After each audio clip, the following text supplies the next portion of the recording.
ഞാൻ ചെറുതിലെ വളരെയധികം പ്രതികരിക്കുന്ന ഒരാളായിരുന്നു. ധാരാളം പ്രശ്നങ്ങളിൽ ചെന്ന് പെട്ടിട്ടുണ്ട്. സീരിയൽ മേഖലയിലൊക്കെ എന്നെ വിളിച്ചുകൊണ്ടിരുന്നത് പ്രശ്നകുമാർ.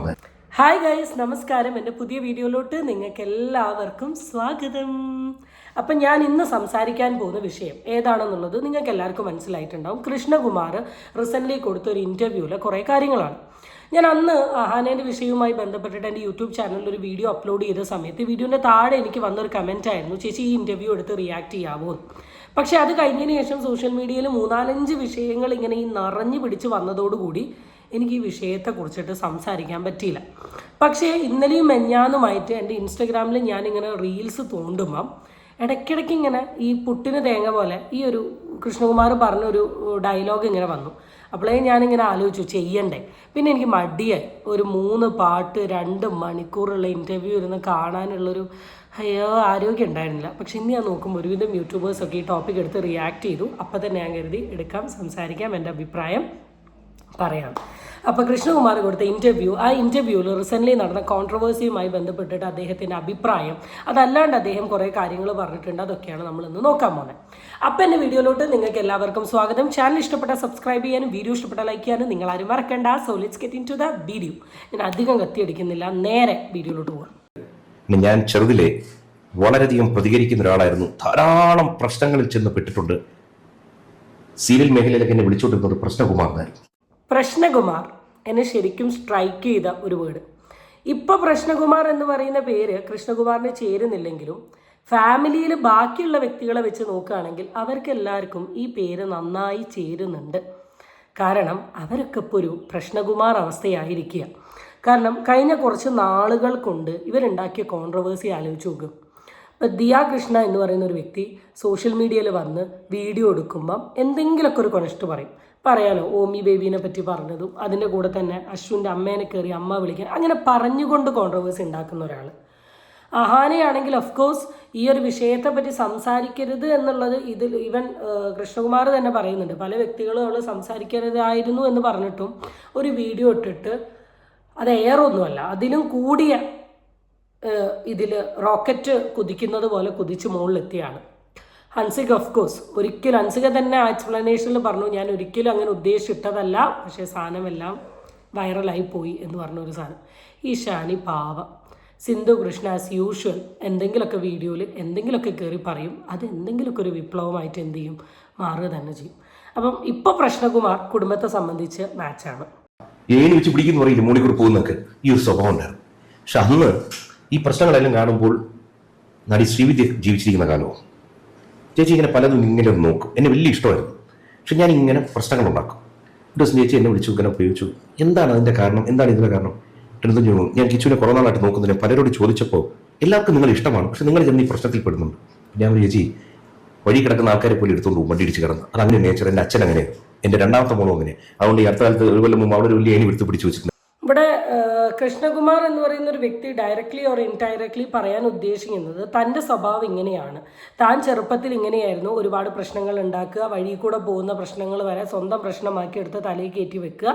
അപ്പോൾ ആ സ്വഭാവം തന്നെയാണ് എൻ്റെ മക്കൾക്കും കിട്ടിയത് എന്നുള്ളതാണ് പുള്ളി ഇവിടെ കൺവേ ചെയ്യാൻ വേണ്ടി ഉദ്ദേശിക്കുന്നത്. ആൻഡ് ഇതിൽ അവസാനം രണ്ടാമത്തെ മോളെ പറ്റി പറഞ്ഞു. അത് കുറച്ച് ശരിയായിട്ട് എനിക്ക് തോന്നുന്നത്. കാരണം ഈ 4 മക്കളിൽ ഏറ്റവും കൂടുതൽ കോൺട്രവേഴ്സി ഉണ്ടായ മകൾ ഏതാ ചോദിച്ചാൽ ഓഫ്കോഴ്സ് ദിയാണ്. അതിലെല്ലാ കോൺട്രവേഴ്സിയും ദിയ തന്നെ ഉണ്ടാക്കിയ കോൺട്രവേഴ്സിയാണ്. ദിയൻ്റെ വ്ളോഗുകളിൽ അല്ലെ ദിയോൻ്റെ വീഡിയോയിൽ കൂടെ ദിയ ശ്രദ്ധിക്കാണ്ട് നോക്കാണ്ട് എന്തൊക്കെയാണോ വായിൽ തോന്നിയത് പറഞ്ഞത് അങ്ങനെ ഉണ്ടാക്കുന്ന ഒരു സാധനം. അപ്പം അത് വെച്ച് നോക്കുകയാണെങ്കിൽ കൃഷ്ണകുമാറിൻ്റെ ജീനാണ് മക്കൾക്ക് പോയിട്ടുള്ളത്. കാരണം വഴിയിൽ കൂടെ പോകുന്ന പാമ്പിനെ പിടിച്ചു വലിച്ചെടുത്ത് പ്രശ്നങ്ങൾ ഉണ്ടാക്കുന്ന ഒരു സ്വഭാവം. ആൻഡ് ഇതിൽ പറഞ്ഞൊരു സാധനം കേട്ടു, ഞങ്ങളുടെ ഫാമിലിയിൽ ഒരുപാട് ഇഷ്ടമാണ്. സത്യമാണ് ഞാൻ പറഞ്ഞത്. സത്യം എന്ന് വെച്ചാൽ സത്യമാണ് ഞാൻ പറഞ്ഞത്. കൃഷ്ണകുമാർ എന്ന് പറയുന്ന ഒരു ഫാമിലിയിലെ സിന്ധു കൃഷ്ണ എന്ന് പറയുന്ന വ്യക്തിയുടെ വീഡിയോ ഒഴികെ അഹാന, ഇഷാനി, ദിയ, ഹൻസിക ഇവരുടെ വീഡിയോസൊക്കെ ഞാൻ ഒരു 75% ഇരുന്ന് കാണുന്ന വ്യക്തിയായിരുന്നു. ഇറ്റ്സ് ഓൺലി ബിക്കോസ് എനിക്ക് അവരുടെ വേ ഓഫ് ടോക്ക്, വീഡിയോ ഉണ്ടാക്കുന്ന രീതി, അവരുടെ സ്റ്റൈലിംഗ് ഒക്കെ ഭയങ്കര ഇഷ്ടമായിരുന്നു. പക്ഷേ ലേറ്റർ ഓൺ ഈ ലവ് ടേൺസ് ടു ഒരു കൈൻഡ് ഓഫ് ഒരു നോട്ട് ഇൻ ഇൻട്രസ്റ്റ്. ഹെയ്റ്റ് എന്നൊന്നും പറയുന്നത് ഒരു ഇൻട്രസ്റ്റ് ഇല്ലാത്ത പോലെ.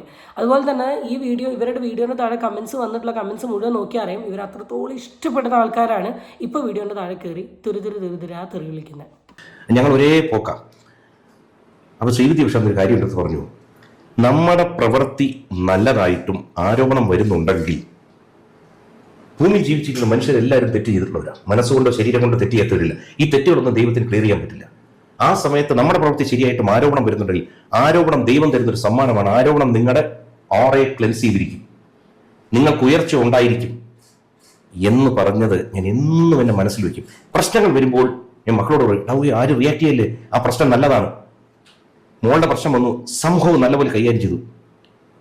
അത് കഴിഞ്ഞപ്പോൾ തന്നെ മോൾക്കൊരു കുഞ്ഞ് ജനിക്കുന്നു, നല്ല കാലം തുടങ്ങുന്നത്, പുതിയ സ്ഥാപനം തുടങ്ങുന്നത് നല്ല രീതിയിൽ പോയിക്കൊണ്ടിരിക്കുന്നു. ആദ്യം തന്നെ ആള് പറഞ്ഞൊരു കാര്യമുണ്ട്, നമ്മൾ നല്ലത് ചെയ്യുമ്പോൾ നമ്മൾക്ക് വിമർശനം വരുന്നതിനെ കുറിച്ച്. എനിക്ക് തോന്നുന്നില്ല ഒരു വ്യക്തി നല്ലത് ചെയ്യുമ്പോൾ വിമർശനം വരുമെന്ന്. അങ്ങനെയാണെങ്കിൽ ഇവരുടെ അക്കൗണ്ടിൽ ഒരു മാക്സിമം ഒരു 10 വീഡിയോ ഇട്ടു എന്ന് കരുതുക, അല്ലെങ്കിൽ 20 വീഡിയോ ഇട്ടു. ഈ 20 വീഡിയോയിലും നെഗറ്റിവിറ്റി വന്നോ? ഇല്ലല്ലോ. ഈ 20 വീഡിയോയിൽ ആകെ 1-2 വീഡിയോയിലാണ് ഇവർക്കൊരു നെഗറ്റിവിറ്റി വന്നിട്ടുള്ളത്. ബാക്കി 18 വീഡിയോയിലും ഇവർക്ക് നല്ല കമൻസാണ് വന്നിട്ടുള്ളത്. അപ്പം നല്ലത് ചെയ്താൽ വിമർശനം വരുമൊന്നുമില്ല. മോശമായ രീതിയിൽ അക്സെപ്റ്റ് ചെയ്യാൻ പറ്റാത്ത രീതിയിലുള്ള കാര്യങ്ങൾ ചെയ്താൽ മാത്രമേ ഒരു മനുഷ്യൻ എന്ത് ചെയ്യൂ, വിമർശനം വരൂ. ആരോപണം നമുക്കൊരു സമ്മാനമാണ്. അങ്ങനത്തെ ഒരു ആരോപണം സമ്മാനമായിട്ട് എനിക്കാരും തരരുത് എന്ന് മാത്രമേ പറയാനുള്ളൂ. അപ്പം അഹാനയെ കുറിച്ച് വന്ന എല്ലാ ആരോപണങ്ങളും അഹാനയ്ക്കൊരു സമ്മാനമാണ് എന്നാണ് ഈ കൃഷ്ണകുമാറേട്ടൻ ഈ വീഡിയോയിൽ കൂടെ പറയാൻ ഉദ്ദേശിച്ചത്. എനിക്ക് തോന്നുന്നില്ലടാ. കാരണം ഇപ്പോൾ കൃഷ്ണകുമാറേട്ടൻ ഏത് ആംഗിളിൽ സംസാരിച്ചാലും ഈ സൈബർ ബുള്ളിങ് എത്രത്തോളം അഹാനേനെയും അല്ലെങ്കിൽ നിങ്ങളുടെ ഫാമിലിനെയും ഇൻഫ്ലുവൻസ് ചെയ്തിട്ടുണ്ട് എന്നുള്ളത് നിങ്ങളുടെ ഇൻസ്റ്റഗ്രാം സ്റ്റോറിയിൽ കൂടിയും നിങ്ങളുടെ ഇൻസ്റ്റഗ്രാം പോസ്റ്റ് കൂടെ ജനങ്ങൾക്ക് മനസ്സിലായതാണ്. അപ്പോൾ ദൈവം തരുന്ന ഒരു സമ്മാനമാണ് ഈ ആരോപണമെങ്കിൽ ആ സന്തോഷത്തോടു കൂടി എൻജോയ് ചെയ്തെടുത്താൽ പോരെ. ആരോപണം എന്നും ആരോപണം തന്നെയാണ്. അത് ഏത് വലിയവനും ഏത് ചെറിയവനോ റീച്ച് ഉള്ളവനോ റീച്ച് ഇല്ലാത്തവനും ഒരുപാട് നെഗറ്റീവ് കമൻറ്റ് കൂടെ പോകുന്നവനും അല്ലെങ്കിൽ ഒരുപാട് ക്രിറ്റിസിസം കേൾക്കുന്നവനും ആരോപണം എന്നും അവന് ഹേർട്ട് ചെയ്യുക തന്നെ ചെയ്യും. അതുകൊണ്ട് ആരോപണത്തിന് ഒരു വ്യക്തിക്കും സമ്മാനമായി കാണാൻ പറ്റില്ല. ഇനി എൻ്റെ വീഡിയോ കാണുന്നത് നിങ്ങൾക്ക് ആർക്കെങ്കിലും പറ്റുമെങ്കിൽ പറയാം. പക്ഷെ ഇവിടെ ദിയേൻ്റെ ഒരു ഉദാഹരണം പറഞ്ഞ സംഭവം എന്താണെന്ന് വെച്ചാൽ, ദിയയ്ക്ക് വലിയൊരു സാമ്പത്തിക നഷ്ടം വന്നു. അതിനുശേഷം ദിയയ്ക്ക് ബേബി വന്നു. That was an happy time. അതിനുശേഷം ദിയ ഇപ്പോൾ ഒരു ബിസിനസ്, ഒരു ഷോപ്പ് സ്റ്റാർട്ട് ചെയ്തു. ഷോപ്പ് നല്ല സക്സസ്ഫുള്ളി പോകുന്നുണ്ട്. അങ്ങനെ തന്നെ പോട്ടെ, അങ്ങനെ തന്നെ നിൽക്കട്ടെ. അത് ദിയയുടെ ഭാഗത്തുണ്ടായിരുന്ന ഒരു പുണ്യപ്രവൃത്തി, ഒരു നല്ല കാര്യം, അതുകൊണ്ട് എന്ന് മാത്രം. അവിടെ ദിയ തെറ്റ് ചെയ്തിട്ടില്ല. ദിയ 2 കുട്ടീനെ അവിടെ ഷോപ്പിൽ നിർത്തുന്നു, വേണ്ട കാര്യങ്ങളെല്ലാം കൊടുത്ത് നന്നായി നിൽക്കുന്നു, അവരൊരു കുടുംബമായി കാണുന്നു. അവർ ദിയ അറിയാണ്ട് ദിയേനെ പറ്റിച്ചിട്ട് ഒരുപാട് പൈസ എന്ത് ചെയ്തു, ഇസ്കി കൊണ്ടുപോകുന്നു. അപ്പോൾ അവിടെ ദിയേൻ്റെ ഭാഗത്ത് എന്തെങ്കിലും തെറ്റുണ്ടോ? ദിയ ഒരു തെറ്റും ചെയ്തിട്ടില്ല. ദിയ ഒരു ആരോപണം മോശമായിട്ട് അല്ലെങ്കിൽ ഇവൻ വീഡിയോ ചെയ്ത ഒരു വ്യക്തി പോലും ദിയയ്ക്ക് എഗെയിൻസ്റ്റ് സംസാരിച്ചിട്ട് കൂടില്ല. ദിയേനെ പറ്റി അവർ വന്ന് ടി വിയിൽ വേണ്ടാത്തത് പറഞ്ഞപ്പോൾ വരെ നമ്മളില്ല എന്ന് പറഞ്ഞ ടീമാണ്. അപ്പം നല്ലത് ചെയ്താൽ നല്ലത് നടക്കും. ദിയേൻ്റെ ഭാഗത്ത് തെറ്റില്ല. അതിനുശേഷം ദിയയുടെ ലൈഫ് നല്ല രീതിയിൽ മുന്നോട്ട് പോയി. അവിടെ പകരം ദിയ അവരെ എന്തേ മോശമായിട്ടാണ് ചെയ്യുന്നതെങ്കിൽ അത് പിന്നെ ഫർദർ ബാഡിലോട്ടാണ് പോകുക. അപ്പോൾ ഈ ഒരു സ്റ്റേറ്റ്മെൻറ്റിനോട് എനിക്ക് 0.1% പോലും യോജിക്കാൻ പറ്റുന്നില്ല. കാരണം ഭയങ്കര യോജിക്കാൻ പറ്റാത്ത തരത്തിലുള്ള കുറേ ഫിലോസഫികളാണ് ഞാൻ ഈ വീഡിയോയിൽ കണ്ടത്. നല്ല രീതിയിൽ പോയിക്കൊണ്ടിരിക്കുന്നു. ഇലക്ഷനുമായി ബന്ധപ്പെട്ടൊരു വിഷയം നടന്നു. ചിലപ്പോൾ ഇലക്ഷൻ ഞാൻ സീറ്റ് കിട്ടിയെന്നിരിക്കാം, ഞാൻ തോറ്റെന്നിരിക്കാം. പക്ഷേ ഒരു പാൻ ഇന്ത്യ പ്രസ്ഥാനത്തിന്റെ ചെയർമാനായിട്ട് വരുന്നു. ഒരു നേരം നമ്മൾ ഉണ്ടായിരുന്നത് ഓറെ ക്ലെൻസ് ചെയ്യുന്നതാണ് നമ്മൾ വിശ്വസിച്ചപ്പോൾ നടന്ന സംഭവമാണ്. ഇപ്പോൾ വേറൊരു വിഷയം നടക്കുന്നുണ്ട് വീട്ടിൽ. ചിലപ്പോൾ നിങ്ങൾ കണ്ടു കാണും, കുടുംബം ഏറെ നിൽക്കുക. അത് ഞാൻ പറഞ്ഞു, ഇതിന് പ്രതികരിക്കില്ലേ എന്ന് പറയുന്ന ഒരു മോള് പ്രതികരിച്ചു പോയി. അപ്പോഴും ഞാൻ തെറ്റില്ല. കാരണം എൻ്റെ മൂത്ത മോള് പ്രതികരിച്ചപ്പോൾ എൻ്റെ അടുത്ത് പലരും പറഞ്ഞു അത് ചെയ്യണ്ടായിരുന്നു. ഞാൻ പറഞ്ഞു അത് നിങ്ങളുടെ ആംഗിളാണ്. ഇന്ന് എനിക്ക് 58 വയസ്സും അവർക്ക് 30 വയസ്സുമാണ്. ഈ ആദ്യത്തെ പെൺകുട്ടി ജനിക്കുമ്പോൾ പറയും അച്ഛൻ്റെ ഫീമെയിൽ വേർഷനാന്ന് പറയും. അങ്ങനെയാണെങ്കിൽ എൻ്റെ 30ാമത്തെ വയസ്സിൽ ഞാൻ ചിലപ്പോൾ വീട്ടിൽ കയറി ചവിട്ടി ചുറ്റി കൂട്ടിയത്. എൻ്റെ മോൾ ഇത്രയല്ലേ ചെയ്തോളൂ. മാത്രമല്ല എൻ്റെ ഭാര്യയ്ക്ക് സമാനമായിട്ട് നിങ്ങളുടെ മോള് തന്നെ ഒന്ന് പറയാമല്ലോ. കാരണം ഞാൻ ഭയങ്കര പ്രതികരണത്തിൻ്റെ ആളായിരുന്നു. ഞാൻ പറഞ്ഞു വെച്ചാൽ ഞാൻ രാവിലെ എന്നും എണീക്കും, രാത്രി കിടക്കുന്നതിന് മുമ്പ് ഞാൻ 2 തവണ നന്ദി പറയും. കാരണം ഇത്രയും സുന്ദരമായൊരു ജീവിതം എനിക്ക് തന്നതിന് അതിയായ നന്ദി പറയും. എല്ലാം ഉണ്ട്, ഞാൻ നോക്കിക്കഴിഞ്ഞാൽ എല്ലാം ഉണ്ട്. ചിലപ്പോൾ ഇതൊക്കെ കേട്ടിട്ട് നിങ്ങളുടെ മനസ്സിൽ തോന്നി ഇയാൾക്ക് ജോലിയില്ല, ഇയാൾക്ക് എന്ത് കിട്ടിയത് അല്ല. ഈ സമയത്ത് എൻ്റെ ഒരു ശരീരത്തിൽ 10-68 ഓർഗനുകൾ ഞാൻ അറിയാതെ പ്രവർത്തിച്ചുകൊണ്ടിരിക്കുന്നു. മക്കൾ ആരോഗ്യത്തിലിരിക്കുന്നു, ഭാര്യ ആരോഗ്യത്തിലിരിക്കുന്നു, ഒരു കൊച്ചുമോനെ കിട്ടിയിരിക്കുന്നു. വളരെയധികം സന്തോഷം തരുന്ന കാര്യം, പറയാൻ അന്തസ്സോടെ പറയാവുന്നൊരു ജോലി തന്നിരിക്കുന്നു. അതുകൊണ്ട് എല്ലാം കൊണ്ടും ഞാൻ അങ്ങേയറ്റം സന്തുഷ്ടനാണ്, അനുഗ്രഹീതനാണെന്ന് കരുതുന്നു. നന്ദി. അപ്പോൾ ഈ ക്ലിപ്പിങ്ങിൽ ലാസ്റ്റ് പറഞ്ഞൊരു കാര്യം, ദാറ്റ് ഈസ് ഗ്രാറ്റിറ്റ്യൂഡ്. ഞാൻ അതിലോട്ട് വരുന്നതിന് മുമ്പ് സ്റ്റാർട്ടിങ്ങിൽ പറഞ്ഞൊരു സാധനമുണ്ട്. എന്ന് വെച്ചാൽ എന്താണ്, മൂത്ത പെൺകുട്ടി അച്ഛൻ്റെ റിഫ്ലക്ഷൻ ആയിരിക്കുന്നു. അപ്പോൾ ഞാൻ പെട്ടെന്ന് ആലോചിച്ചത്, ഞാൻ എൻ്റെ ഫാദറിൻ്റെ റിഫ്ലക്ഷൻ ആണോ എന്ന്. അല്ല, കുറേയൊക്കെ ഉണ്ട്, എന്നാൽ കുറേയൊക്കെ ഇല്ല. ഫാദറിൻ്റെ കംപ്ലീറ്റ് റിഫ്ലക്ഷൻ ആണോ ഞാൻ? ആണോ? ഇല്ല. ഈ വീഡിയോ കാണുന്ന ആണോ? അച്ഛൻ എന്തായാലും എൻ്റെ വീഡിയോ കാണുകൊണ്ട് ഞാൻ പറഞ്ഞതാണ്. അപ്പോൾ ഇവിടെ അഹാന ചെയ്ത ഈ പ്രവൃത്തിയോട് കുടുംബം 100% യോജിച്ചാണ് നിൽക്കുന്നത്. കാരണം അങ്ങനെ നിൽക്കാൻ പറ്റൂ, കാരണം അവരുടെ മോളാണ്, അവർക്കിതിന് അഗെയിൻസ്റ്റ് ഒന്നും പറയാൻ പറ്റില്ല.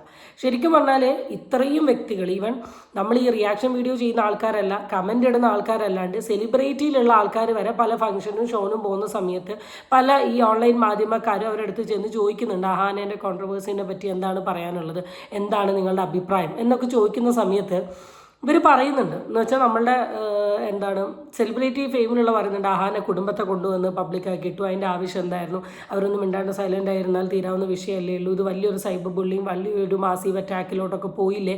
സ്റ്റിൽ അഹാൻ അപ്ലോഡ് ചെയ്യുന്ന പല സാരി വീഡിയോൻ്റെ താഴെയും ഫുള്ള് നെഗറ്റീവ് കമൻസ് ആണ് വരുന്നത്, ആ ലെവലിലോട്ട് എത്തിച്ചില്ല എന്ന രീതിയിലൊക്കെ പറയുന്നുണ്ട്.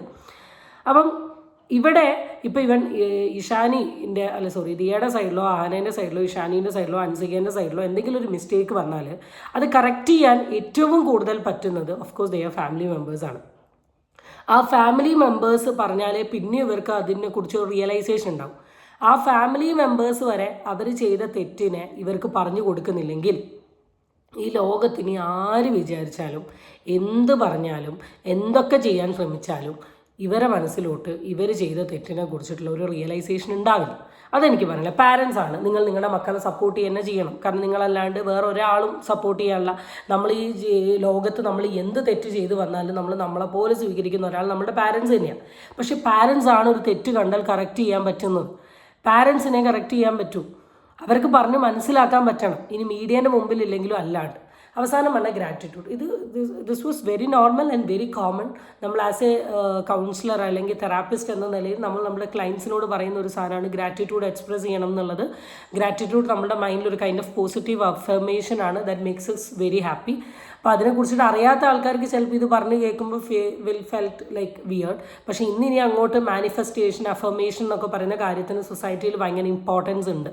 അപ്പം ഞാൻ അതിനൊന്നും ഡീപ്പറായി പറയുന്നില്ല. If you want to know more about it please do comment, I will do another video. ഈ ഫാമിലി നിങ്ങളുടെ ഫാമിലിയിൽ തന്നെ മേ ബി ഒരു 5-6 യൂട്യൂബ് ചാനലുകളും വളരെ മോണിറ്റൈസേഷൻ കിട്ടുന്ന അക്കൗണ്ടുകളും കാര്യങ്ങളൊക്കെ ഉണ്ട്. പക്ഷെ അതിനോടൊപ്പം തന്നെ ഇപ്പോൾ റീസെന്റ് ആയിട്ട് CJP പ്രൊട്ടസ്റ്റിനെ പറ്റി പറഞ്ഞപ്പോഴത്തേക്കും ദിയ കൃഷ്ണയാണ് തോന്നിട്ട ഒരു സ്റ്റോറിയൊക്കെ ഉണ്ടായിരുന്നു. പ്രൊട്ടസ്റ്റേഴ്സ് എന്തുകൊണ്ട് നിങ്ങൾ ചെയ്യുന്നില്ല, അപ്പോൾ എൻ്റെ പ്രസ്ഥാനം ഇതാണ് എന്ന് പറഞ്ഞൊരു പ്രോ RSS നെഗറ്റീവുള്ള ഒരു റീലൊക്കെ ഷെയർ ചെയ്തിട്ടുണ്ടായിരുന്നു. പക്ഷെ അതിനും ഈ പറഞ്ഞ പോലെ സൈബർ ബുള്ളിങ് കാര്യങ്ങളൊക്കെ വരുന്നുണ്ടായിരുന്നു. ഫാമിലിക്ക് നേരിടേണ്ടി വരുന്ന സൈബർ ബുള്ളിങ്ങിനെയൊക്കെ താങ്കൾ എങ്ങനെയാണ്? ഇപ്പോൾ വ്യക്തിപരമായുള്ള സൈബർ ബുള്ളിങ് മറ്റൊരു വശമാണ്, ഫാമിലിക്ക് വരുന്ന മറ്റൊരു വശമാണ്. എങ്ങനെയാണ് അതിനൊക്കെ ഫേസ് ചെയ്യുന്നത്? കാഴ്ചപ്പാട് ഞാൻ മക്കളോട് പറഞ്ഞു കൊടുക്കും, നമ്മളെ പറ്റി മോശം പറയുന്നവർ നമ്മുടെ ഇക്കോ സിസ്റ്റത്തിൻ്റെ ഭാഗമാണ്. അവരെ നമ്മൾ ഉൾക്കൊണ്ട് പോയേ പറ്റൂ. കാരണം വളരെ രസമായിട്ടേ പറയത്തുള്ളൂ, ഒന്നും കടുപ്പിച്ചും പറയില്ല. ഞാൻ പറയും, ഇപ്പോൾ നീ ഒരു പോസ്റ്റ് ഇട്ടിട്ട് നിന്റെ 100 ഫ്രണ്ട്സിന് നിന്റെ ബന്ധുക്കൾക്ക് അയച്ചിട്ട് പറയും, എൻ്റെ ഒരു പോസ്റ്റ് ഇട്ടിട്ട് ഒന്ന് കാണണേ, ഒന്ന് ഷെയർ ചെയ്യണേ, ഒന്ന് കമൻറ്റ് ഇടണേ. ഒരൊറ്റ ബന്ധു ഒറ്റ സുഹൃത്തും നോക്കത്തില്ല. അതേസമയം നമ്മൾ ശത്രു എന്ന് പറയപ്പെടുന്നത്, എനിക്ക് ശത്രുവല്ല, അവരിത് നോക്കും. ദിയ കിട്ടി 19-16 സെക്കൻഡിൽ 1 22 26 ഇതിങ്ങോട്ട് കുറിച്ച് വെച്ചിട്ട് ഒരു 1000 പേർക്ക് ഷെയർ ഇടാ, അലക്കിക്കോ, അവളുടെ ഒരു മിസ്റ്റേക്ക് പറ്റിയിട്ടുണ്ട്, ഇതൊരു 1000 പേർക്ക് ഷെയർ ചെയ്യും, 1000 10,000 ഇങ്ങനെയാണ് വൈറലാവുന്നത്. ആലോചിച്ച് നോക്കിയാൽ ആ വ്യക്തികൾ എൻ്റെ മക്കൾക്ക്, എൻ്റെ കുടുംബത്തിന് ഉണ്ടാക്കി തന്ന ഒരു സബ്സ്ക്രിപ്ഷൻ കൂട്ടിയതും വരുമാനം ഉണ്ടാക്കിയതും എല്ലാത്തിനും അവരും കൂടി ഒരു കാരണക്കാരാണ്. എനിക്ക് കൃഷ്ണകുമാർ പറയുന്ന ഈ സാധനത്തിനെ ഏത് പെർസ്പെക്റ്റീവിൽ ആലോചിച്ചിട്ടും എനിക്ക് യോജിക്കാൻ പറ്റുന്നില്ല. ആളിവിടെ ഇൻഡയറക്ട്ലി പറയുന്നത് ഹെയ്റ്റ് പറഞ്ഞുകൊണ്ട് കമൻ്റ് ഇടുന്നത് വഴി ഞങ്ങളുടെ ചാനലിൽ കിട്ടുന്ന റീച്ചിന് താങ്ക് യു സോ മച്ച് എന്നാണ് പറഞ്ഞത്. ചില ആൾക്കാർ ഭയങ്കര പറയുന്നത്, നിങ്ങൾ എന്നെ ട്രോളിക്കോ, നിങ്ങൾ എന്നെക്കുറിച്ച് എന്ത് വേണേലും പറഞ്ഞോളൂ, അതുവഴി എൻ്റെ ചാനലിൽ ഭയങ്കര റീച്ച് കിട്ടുമെന്നുള്ളത് അതൊരു വ്യക്തിഗതമായ താല്പര്യം കേട്ടോ. ഇപ്പം എൻ്റെ യൂട്യൂബ് ചാനലിൽ കുറേ ഹെയ്റ്റ് കമൻസും കുറേ നെഗറ്റീവ് കമൻസും വന്ന് ഞാൻ റീച്ച് ആവണമെന്ന് ഞാൻ ഒരിക്കലും ആഗ്രഹിക്കില്ല. ഞാൻ എപ്പോഴും ആഗ്രഹിക്കുക ഞാൻ ചെയ്യുന്ന വീഡിയോ നല്ല രീതിയിൽ ചെയ്യാൻ പറ്റണം, എൻ്റെ വീഡിയോയിൽ മോശമായിട്ടൊന്നും പറയരുത്, എൻ്റെ വീഡിയോ കാണുന്ന ആൾക്കാർക്ക് ഞാൻ പറയുന്ന കാര്യങ്ങൾ നന്നായി മനസ്സിലാക്കാൻ പറ്റണം. അല്ലെങ്കിൽ അവർക്ക് അമിയ അൺഫിൽറ്റേർഡ് എന്ന് പറയുന്ന ഒരു യൂട്യൂബ് ചാനൽ വരുമ്പോൾ അയ്യേ ഇത് ഒരു വൃത്തിയായിട്ട ചാനലാണ്, അതൊന്നും കാണാൻ പറ്റില്ല, ആ പെണ്ണ് എന്തൊക്കെയാണ് കയറി പറയുന്നത് എന്നൊരു ആംഗിൾ വരരുത് എന്ന് ഞാൻ ഇന്നും ആഗ്രഹിക്കുന്ന ഒരു വ്യക്തിയാണ്. പക്ഷെ ഇതിന് നേരെ ഓപ്പോസിറ്റാണ് കൃഷ്ണകുമാർ പറയുന്നത്. അവരൊരു പോസ്റ്റ് ഇടുന്ന സമയത്ത് അതിൽ ഹെയ്റ്റ് കമൻസ് വരുമ്പോൾ ആ കമൻസ് വഴി അല്ലെങ്കിൽ ഹെയ്റ്റ് വഴി എൻ്റെ മക്കളുടെ ചാനലിൽ നല്ല റീച്ചാണ്, അതിൽ ഞാൻ ഭയങ്കര ഗ്രാറ്റിറ്റ്യൂഡ് എക്സ്പ്രസ് ചെയ്യുന്നു എന്നുള്ളത്. അല്ലെങ്കിൽ സിമ്പിളായിട്ട് ഇവിടെ പറയാം, സോഷ്യൽ മീഡിയ ആണ്, പബ്ലിക് പ്ലാറ്റ്ഫോമാണ്, എല്ലാവരും സാറ്റിസ്ഫൈ ചെയ്ത് നമുക്ക് നിൽക്കാൻ പറ്റില്ല. പോസിറ്റീവ് കിട്ടുന്ന പോലെ തന്നെ നെഗറ്റീവ് കിട്ടും. അത് ആ രീതിയിൽ കണ്ടോളാനാണ് ഞാൻ മക്കളോട് പറഞ്ഞേ എന്ന് പറഞ്ഞാൽ പൊളി ആൻസർ. പക്ഷേ എന്തുവാ 2, ഇത് കുറേ പേര് എഴുതുന്നതുകൊണ്ട് അവർക്ക് കുറേ വരുമാനം കിട്ടുന്നുണ്ട്. എത്ര പേർക്ക് എനിക്കും എൻ്റെ കുടുംബത്തിനും കൊണ്ട് 1000 10,000 വെച്ച് കൊടുക്കാൻ പറ്റും? ഇല്ല.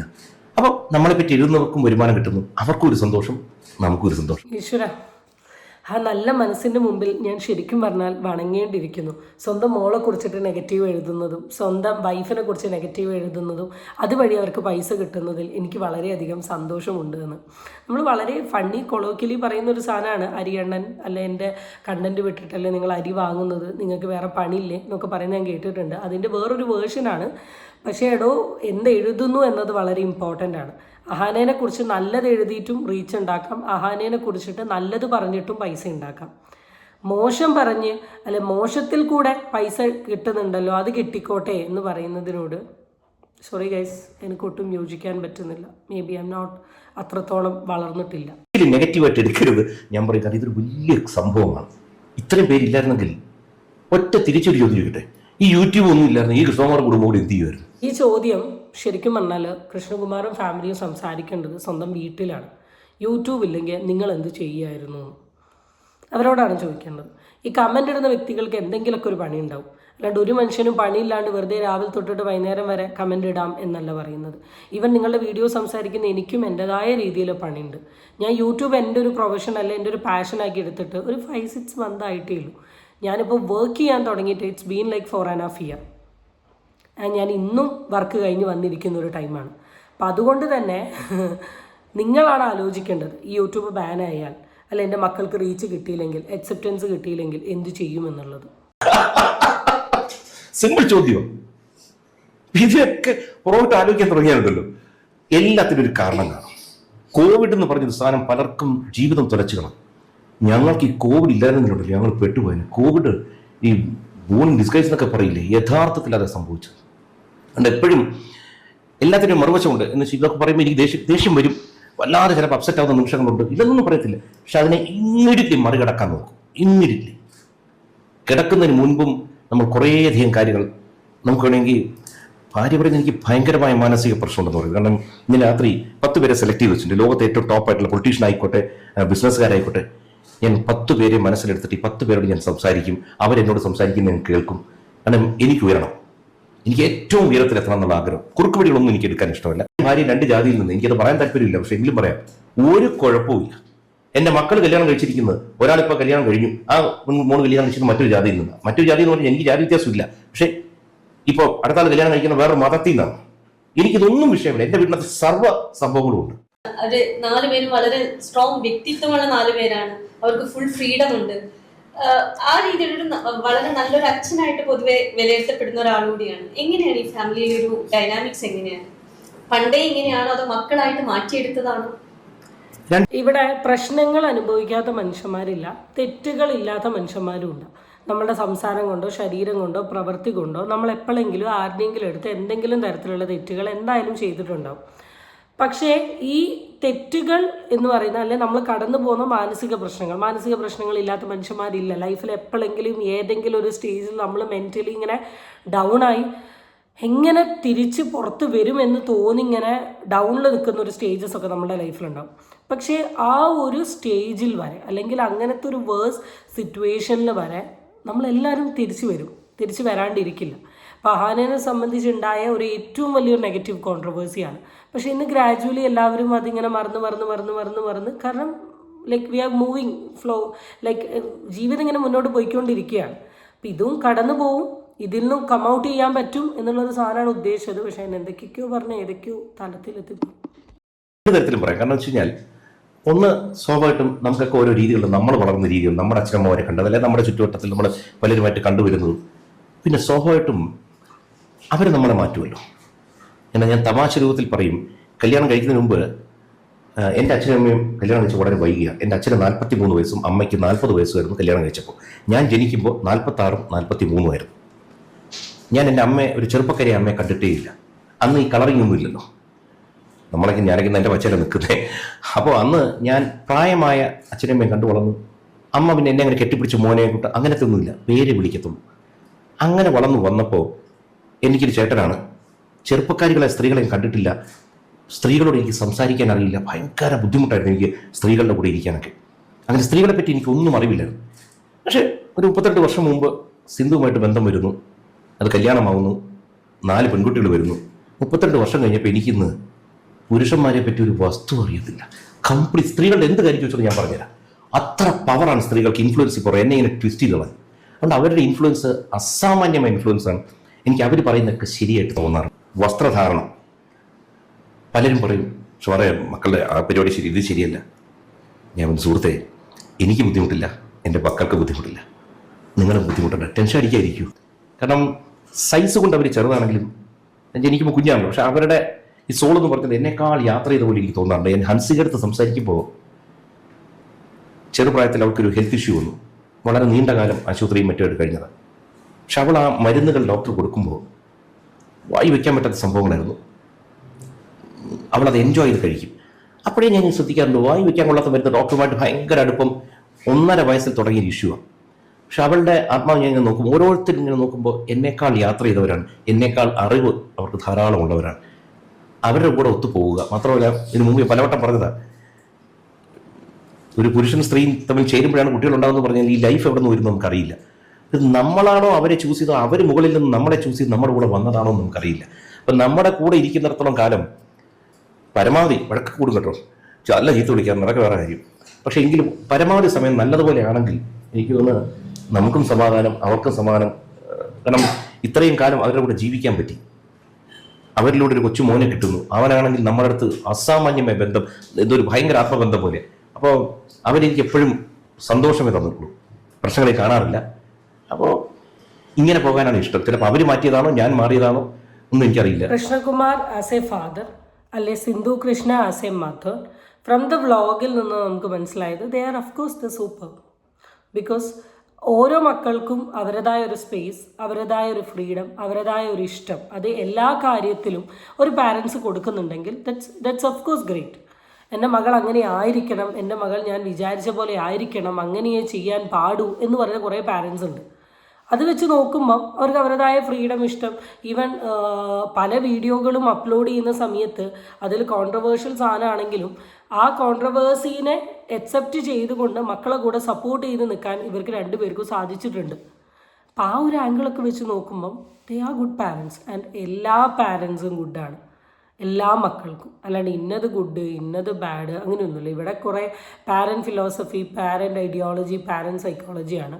ഫ്രം ഓവറോൾ ദിസ് ഇൻ്റർവ്യൂ ഞാൻ ഈ ഒരു പാട്ട് മാത്രമേ എടുത്ത് പറയുന്നുള്ളൂ. ആ പാട്ടിൽ ആൾ മെയിനായിട്ട് പറഞ്ഞത് എൻ്റെ സ്വഭാവം ഇങ്ങനെയാണ്, ഞാനാണെങ്കിൽ ഇതിനപ്പുറം ചെയ്തേനെ, എൻ്റെ മോൾ ഇത്രയല്ലേ ചെയ്തുള്ളൂ, ഇത് വലിയ വിഷയമൊന്നുമില്ല. പിന്നെ മക്കൾ ഭയങ്കര മെച്യൂരിറ്റിയാണ്. So I don't think they are അത്രമാത്രം മെച്യൂറായിട്ട് തോന്നുന്നില്ല.